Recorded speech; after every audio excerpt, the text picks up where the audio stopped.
কেমন আছো? যাক, সময় মিলল। তবে এতদিন নিশ্চুপ কেন থেকেছো? 2 বছর 2 মাস 2 দিন পর জিজ্ঞেস করছো কেমন আছি। তবে শোনো, যেইভাবে বেঁচে আছি এইভাবে মানুষ বাঁচে না। তুমি হিনা, গোটা পৃথিবীটাই বিষাদময়, কোথাও শান্তি মিলে না। মানুষ পাগল একখা দিয়ে নকশা করে, আমার বন্দি করে ফটো ফ্রেমে। এমন তো হওয়ার কথা ছিল না যদি তুমি থাকতে আমার প্রেমে। 60 বছরের জীবনের অর্ধেকটাই তো কেটে গেল। আমি হয়তো দূরত্ব নিয়ে কি বা পেলে বলো? যদি তুমি থাকতে তবে জীবনের শেষ দেখতাম তোমার সাথে। এতটা ভাঙবে কষ্ট পাবে জানতাম না।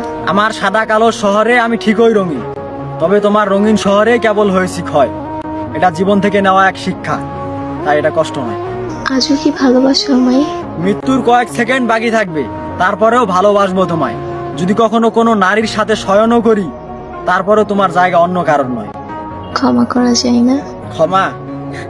হাসালে। ভালো থাকো। ভালো থাকার জন্যই তো আমার শহর ত্যাগ করেছো। সর্বোপরি একটা কথা, তুমি খুনি, তুমি আমার আত্মার মৃত্যু ঘটিয়েছো।